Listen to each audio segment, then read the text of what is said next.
ಮುಂದಿನ ವರ್ಷ ನಡೆಯಲಿರುವ ಬಹುರಾಜ್ಯ ವಿಧಾನಸಭಾ ಚುನಾವಣೆಗಳಿಗೆ ಮುನ್ನ ರಾಜಕೀಯ ಪರಿಸ್ಥಿತಿಯನ್ನು ಚರ್ಚಿಸಲು ಮತ್ತು ಯುಪಿಎ ಸರ್ಕಾರದ ಆಡಳಿತದಲ್ಲಿ ಜಾರಿಗೆ ಬಂದ ಗ್ರಾಮೀಣ ಉದ್ಯೋಗ ಖಾತ್ರಿ ಯೋಜನೆ ಮನರೇಗಾವನ್ನ ಇಂದಿನ ಕೇಂದ್ರ ಸರ್ಕಾರ ಹೆಸರು ರದ್ದುಗೊಳಿಸಿ ಕೆಲವು ಮಾರ್ಪಾಡುಗಳನ್ನು ಮಾಡಿರುವ ಬಗ್ಗೆ ಚರ್ಚಿಸಲು ಇಂದು ದೆಹಲಿಯಲ್ಲಿ ಕಾಂಗ್ರೆಸ್ ಕಾರ್ಯಕಾರಿ ಸಮಿತಿಯ ನಿರ್ಣಾಯಕ ಸಭೆಯಲ್ಲಿ ಹಿರಿಯ ಕಾಂಗ್ರೆಸ್ ನಾಯಕರು ಭಾಗವಹಿಸಿದ್ರು.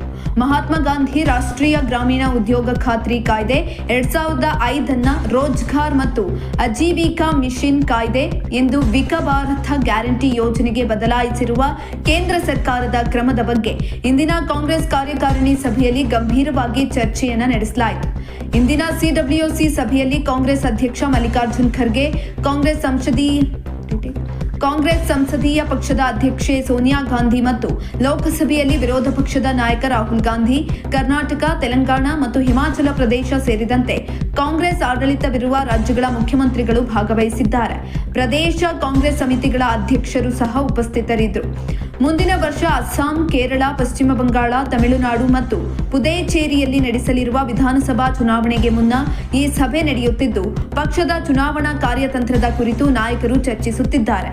ಹೊಸ ಕಾನೂನಿನಡಿಯಲ್ಲಿ ಗ್ರಾಮೀಣ ಕುಟುಂಬಗಳಿಗೆ ಕೌಶಲ್ಯರಹಿತ ದೈಹಿಕ ಕೆಲಸವನ್ನ ಕೈಗೊಳ್ಳಲು ಇಚ್ಛಿಸುವ ವಯಸ್ಕರಿಗೆ ಹಣಕಾಸು ವರ್ಷದಲ್ಲಿ 125 ದಿನಗಳ ಕೂಲಿ ಉದ್ಯೋಗವನ್ನ ಖಾತರಿಪಡಿಸಲಾಗುತ್ತದೆ.